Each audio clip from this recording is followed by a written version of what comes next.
অন্তর্বর্তীকালীন সরকারের প্রধান উপদেষ্টা অধ্যাপক ডক্টর মোহাম্মদ ইউনূস বলেছেন, নতুন বাংলাদেশে নারী পুরুষ সকলের সমান অধিকার প্রতিষ্ঠায় আমরা আমাদের সকল শক্তি প্রয়োগ করব। তিনি বলেন, সম্প্রতি নারীদের উপর যে জঘন্য হামলার খবর আসছে তা গভীরভাবে উদ্বেগজনক। এটি নতুন বাংলাদেশের যে স্বপ্ন আমরা দেখছি তার সম্পূর্ণ বিপরীত। আন্তর্জাতিক নারী দিবস উপলক্ষে শনিবার রাজধানীর ওসমানী স্মৃতি মিলনায়তনে অদম্য নারী পুরস্কার বিতরণ অনুষ্ঠানে তিনি এসব কথা বলেন। সম্প্রতি মহিলাদের উপর যে জঘন্য হামলার খবর আসছে তা গভীরভাবে উদ্বেগজনক। এটি নতুন বাংলাদেশের যে স্বপ্ন আমরা দেখছি তার সম্পূর্ণ বিপরীত। আমরা এই নতুন বাংলাদেশে নারী পুরুষ সকলের সমান অধিকার প্রতিষ্ঠা করতে অঙ্গীকারবদ্ধ। আমরা আমাদের সকল শক্তি প্রয়োগ করে এই অধিকার প্রতিষ্ঠা করব। আমাদের দেশের মেয়েরা অত্যন্ত সাহসিকতার সঙ্গে তার নিজ নিজ ক্ষেত্রে গুরুত্বপূর্ণ ভূমিকা রাখছে।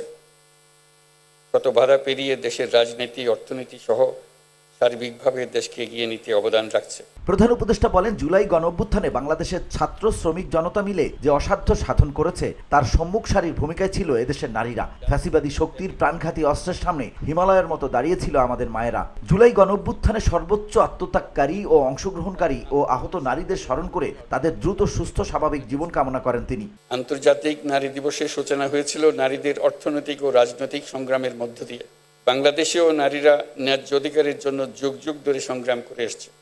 তেবাগা থেকে শুরু করে ব্রিটিশ বিরোধী আন্দোলন, ভাষা আন্দোলন থেকে মুক্তিযুদ্ধে বাংলার নারী সমাজ সক্রিয় ভূমিকা রেখেছে। ইতিহাসের অনেক বীর নারীদের আমরা ভুলে গেছি, তাদের অবদানের কথা আমরা আর জানি না,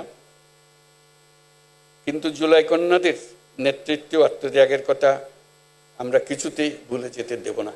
ডক্টর ইউনূস বলেন, গণঅভ্যুত্থানে সম্মুখ সারিতে থাকলেও আমাদের সমাজে এখনো অনেক ক্ষেত্রেই নারীরা পিছিয়ে আছে। নারীদের অর্থনৈতিক ক্ষমতায়নে সরকার সবসময় সচেষ্ট, এজন্য বিভিন্ন ধরনের উদ্যোগ চলমান। দুস্থ মায়েদের আর্থিক সহায়তা প্রদান, নারীদের প্রশিক্ষণের ব্যবস্থা, ক্ষুদ্র ঋণ কর্মসূচি, কর্মজীবী নারীদের থাকার হোস্টেল, ডে কেয়ার সেন্টার সুবিধা সহ নানান ধরনের উদ্যোগ অন্তর্বর্তী সরকার নিচ্ছে।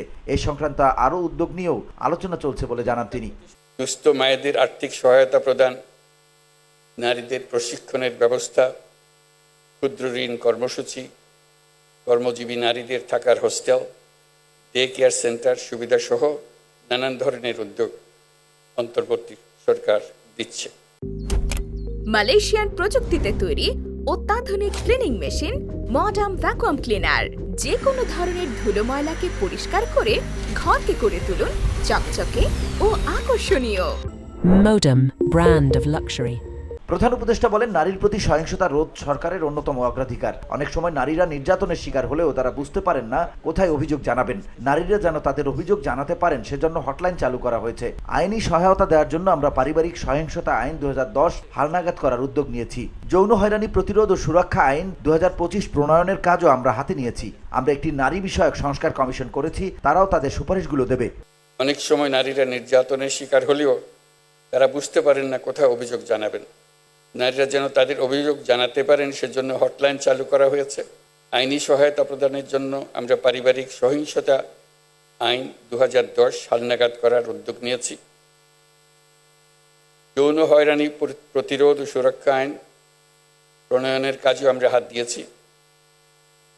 আমরা একটি নারী বিষয়ক সংস্কার কমিশন করেছি, যারা তাদের সুপারিশগুলো শিগগিরই দেবেন।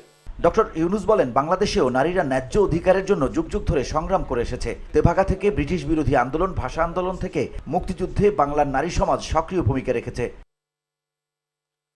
প্রধান উপদেষ্টা বলেন, আন্তর্জাতিক নারী দিবস আমাদের নতুন করে নারীদের সংগ্রামের ইতিহাস মনে করিয়ে দেয়, অনুপ্রেরণা আর সাহস যোগায়। সমাজে নারীর অধিকার প্রতিষ্ঠায় যারা কাজ করছেন তাদের প্রতি আহ্বান জানাই, যত বাধাই আসুক না কেন, ইতিহাস আমাদের যে সুযোগ করে দিয়েছে সে সুযোগ আমরা পরিপূর্ণভাবে ব্যবহার করবই। আমরা নতুন বাংলাদেশ গড়বই, এই আমাদের প্রতিজ্ঞা। সমাজে এখনো এমন বহু মানুষ আছে। VOD Bangla news desk.